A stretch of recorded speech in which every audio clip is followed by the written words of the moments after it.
আল্লাহ রাব্বুল আলামিন নামাজ কায়েমের আদেশ দিচ্ছেন, সাথে সাথে আদেশ করছেন ওয়া আতুজ যাকাহ, এবং যাকাত দাও। রাসূল সাল্লাল্লাহু আলাইহি ওয়াসাল্লাম বলেছেন যে ইসলাম পাঁচটি খুঁটির উপর, পাঁচটি স্তম্ভের উপর প্রতিষ্ঠিত।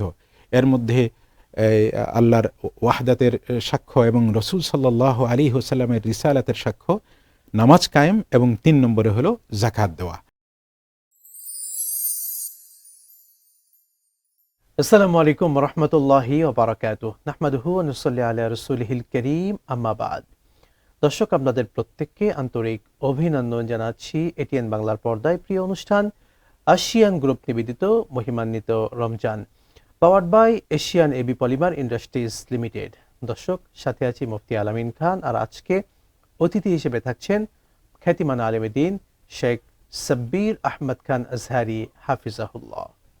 আসসালামু আলাইকুম ওয়া রাহমাতুল্লাহ। ওয়ালাইকুম আসসালাম ওয়া রাহমাতুল্লাহি ওয়া বারাকাতুহু। শেখ, আপনাকে অভিনন্দন। একই সঙ্গে আপনার কাছে আলোচনা শুনবো যাকাতের গুরুত্ব, তাৎপর্য এবং মাহাত্ম্য নিয়ে। প্রথমেই কোরআন সুন্নাহ যাকাতের গুরুত্ব নিয়ে বলবেন।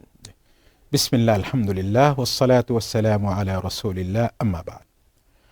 যাকাত ইসলামী শরিয়ার, দ্বীন ইসলামের 5টি স্তম্ভের গুরুত্বপূর্ণ একটি স্তম্ভ।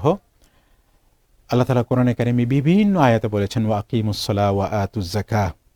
হাদিস শরীফে রাসূল সাল্লাল্লাহু আলাইহি ওয়াসাল্লাম বলেছেন বুনিয়াল ইসলামু আলা খামসিন শাহাদাতি আল্লা ইলাহা ইল্লাল্লাহ ওয়া ইকামিস-সালাহ ওয়া ইতাইজ যাকাহ। আল্লাহ রাব্বুল আলামিন নামাজ কায়েমের আদেশ দিচ্ছেন, সাথে সাথে আদেশ করছেন ওয়া আতুজ যাকাহ, এবং যাকাত দাও। রাসূল সাল্লাল্লাহু আলাইহি ওয়াসাল্লাম বলেছেন যে ইসলাম 5টি খুঁটির উপর, 5টি স্তম্ভের উপর প্রতিষ্ঠিত। এর মধ্যে আল্লাহর ওয়াহদাতের সাক্ষ্য এবং রাসূল সাল্লাল্লাহু আলাইহি ওয়াসাল্লামের রিসালাতের সাক্ষ্য, নামাজ কায়েম, এবং 3 নম্বরে হলো যাকাত দেওয়া। তাহলে যাকাত ফরজ এবং ইসলামের 5টি স্তম্ভের একটি স্তম্ভ বা রুকন। এবং যাকাতের গুরুত্ব অপরিসীম ইসলামী শরিয়াতে, কারণ আল্লাহ রাব্বুল আলামিন ইসলামকে এই ইসলাম দ্বীন এবং শরীয়ত এই পৃথিবীতে দিয়েছেন। রাসূল সাল্লাল্লাহু আলাইহি ওয়াসাল্লামকে পাঠিয়েছেন মানব সমাজের শান্তি প্রতিষ্ঠা করবার জন্যে। ওয়ামা আরসালনাকা ইল্লা রাহমাতাল লিল আলামিন। এই মানব সমাজের সব কিছু, তার দ্বীন এবং দুনিয়া চলবার মৌলিক চাবিকাঠিগুলোর মধ্যে অন্যতম হলো অর্থ। এই জন্য আল্লাহ রাব্বুল আলামিন এই অর্থের মালিকানা তিনি বান্দাকে দিয়েছেন, এবং সেখান থেকে কিছু একটা অংশ বান্দা যেন আবার আল্লাহ তাআলা যেখানে যেখানে দিতে বলে সেখানে দিয়ে দেয়, এই বিধান রেখেছেন, যেন ইসলামী সমাজ এবং মুসলিম সমাজের দরিদ্রদের ভারসাম্য থাকে এবং তাদের অর্থনৈতিক চাহিদা পূরণ হয়। বলতেন, যাকাত আমাদের টাকায় বর্তমানে কত টাকা থাকলে একজন ব্যক্তির উপর যাকাত ফরজ? জি, যাকাতের বিধানটা হলো যে মূলত এটা হিসাব হয় স্বর্ণ এবং রূপা দিয়ে, সেটার মূল্য দিয়ে 7.5 ভরি স্বর্ণের যে দামটা বর্তমানে হয়, এবং 52.5 তোলা যে রূপার যে দাম। তো সেই হিসাবে ফোকাহে কেরাম বলেন, যদি স্বর্ণ এবং রূপা বা ব্যবসায়ী পণ্য বা মিশ্রণ যদি থাকে, তাহলে সেখানে ওই এমন নেশাবটাকে নির্ধারণ করতে হবে যাতে দরিদ্রদের বেশি সুবিধা হয়। অর্থাৎ রূপার দাম, অর্থাৎ রূপার দাম, যেহেতু রূপার দাম কম, রূপাটা যদি হিসাব করা হয় তাহলে দরিদ্রদের উপরে খুবই সহজেই, ধনীদের উপরে সহজেই যাকাত ওয়াজিব হবে এবং দরিদ্ররা সহজেই। নিঃসন্দেহে চমৎকার বলছিলেন। আমরা শুনবো শেখ ইনশাআল্লাহ বিরতির পরে। প্রিয় দর্শক মণ্ডলী, আপনাদেরকে আবার অভিনন্দন, এবং একই সঙ্গে আপনারা দেখছিলেন এটিএন বাংলার পর্দায় আসিয়ান গ্রুপ নিবেদিত মহিমান্বিত Ramzan, powered by Asian AB Polymer Industries Limited. নিচ্ছে একটি ছোট্ট বিরতি, সাথে থাকুন। ঢাকা উত্তর সিটি কর্পোরেশনের অনুমোদিত আবাসিক প্রকল্প আশিয়ান সিটি।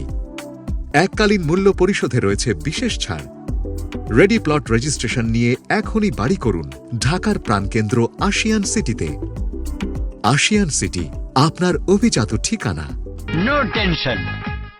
সর্বাধুনিক প্রযুক্তিতে তৈরি এবি পলি পাইপ, আধুনিক যুগের পাইপ। এবি পলির মানে বুদ্ধিমানরাই জানে। AB Poly uPVC pipes and fittings, টিকবে যুগের পর যুগ। বিরতির পর আবারও স্বাগত জানাচ্ছি দর্শক মণ্ডলী আপনাদের সকলকে আপনাদের প্রিয় অনুষ্ঠান আসিয়ান গ্রুপ নিবেদিত মহিমান্বিত Ramzan, powered by Asian AB Polymer Industries Limited. আমরা আজকে জাকাতের গুরুত্ব এবং তাৎপর্য নিয়ে সম্মানিত শেখের কাছ থেকে শুনছিলাম। শেখ, বিরতির পূর্বে আপনি জাকাতের গুরুত্ব, তাৎপর্য এবং কাদের উপর জাকাত ফরজ আপনি বলছিলেন।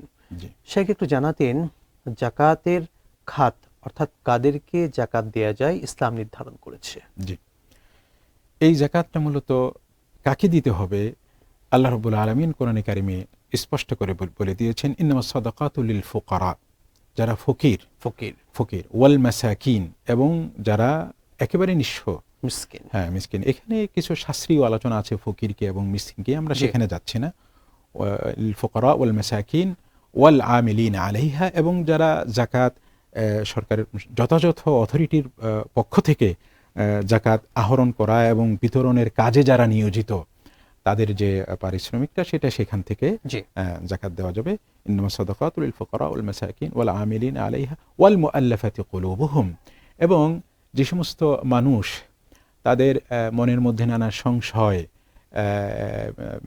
সংশয়ের বীজ, যার কারণে তারা ইসলাম গ্রহণ করতে পারছে না, অথবা ইসলাম গ্রহণের পথে নানা ধরনের প্রতিবন্ধকতা, দুনিয়াবী আর্থিক সমস্যা, জি। এই সমস্ত মানুষকেও জাকাত দেওয়া যায়। এমনকি শেখ যারা নও মুসলিম, হ্যাঁ, তাদেরকে এই খাত থেকে দেয়া যাবে। ওয়াল মুআল্লাফাতি কুলুবুহুমের মধ্যে অন্তর্ভুক্ত।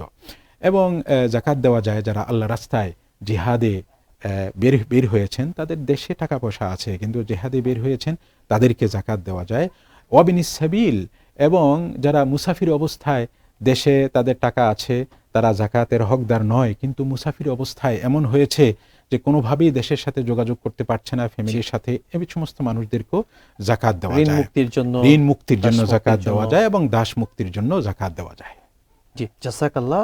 শেখ, একটু বলতেন, আমরা বর্তমানে জাকাত দিচ্ছি যে প্রক্রিয়ায়, আমাদের কালচারটা তো ভিন্ন, অল্প অল্প করে আমরা জাকাত দিই, সামান্য কিছু, কিন্তু এটার দ্বারা আসলে সমাজ কি উপকৃত হচ্ছে? জাকাতের মাধ্যমে সত্যি যেটা দারিদ্রতা দূর হওয়ার কথা, সেটা কি হচ্ছে আমাদের যে জাকাতের প্রক্রিয়া, এই প্রক্রিয়ায়? হ্যাঁ, এখানে আসলে সময় অনুযায়ী বা সমাজ অনুযায়ী জাকাত দেওয়ারটার প্রক্রিয়া নানান রকম পাওয়া যায় ইসলামী সভ্যতায়, ইতিহাসে, ফিকার কিতাবে। তবে রাসূল সাল্লাল্লাহু আলাইহি ওয়াসাল্লাম জাকাত দেওয়ার ক্ষেত্রে মানুষের হাজত দূর করবার, মানুষের প্রয়োজন মেটানোর কথা বলেছেন।